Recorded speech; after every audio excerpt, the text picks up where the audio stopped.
Mga kapatid, ang humiliya po ngayong araw ng Lunes pong ito ay hango po sa babasahin kong ito.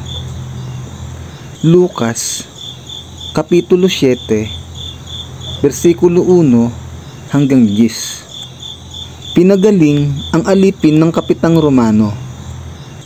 Nang matapos turuan ni Jesus ang mga tao, pumunta siya sa bayan ng Capernaum.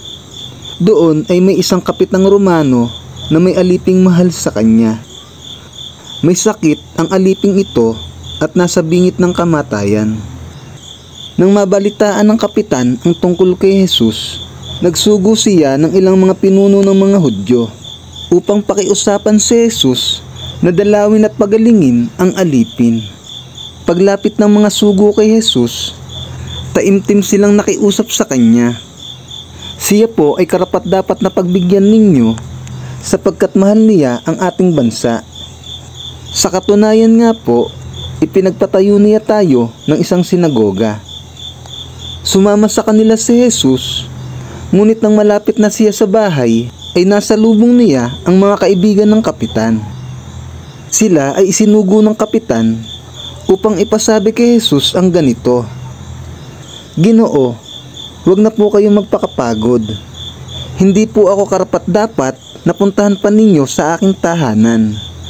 Ni hindi rin po ako karapat-dapat na humarap sa inyo. Ngunit sabihin lamang po ninyo, nagagaling na ang aking alipin.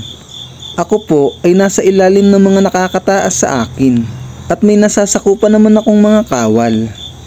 Kapag sinabi ko sa isa, pumunta ka roon, pumupunta siya. At kapag sinabi ko naman po sa isa, halika, siya lumalapit. Kapag sinabi ko sa aking alipin, gawin mo ito, ginagawa niya iyon." Namangha si Jesus nang marinig ito, kaya't humarap siya sa napakaraming taong sumusunod sa kanya at sinabi, "Kahit na sa Israel ay hindi ako nakakita ng ganitong kalaking pananampalataya."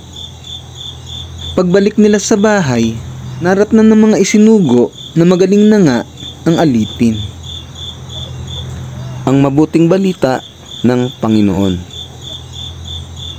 Pinupuri ka namin, Panginoong Hesukristo.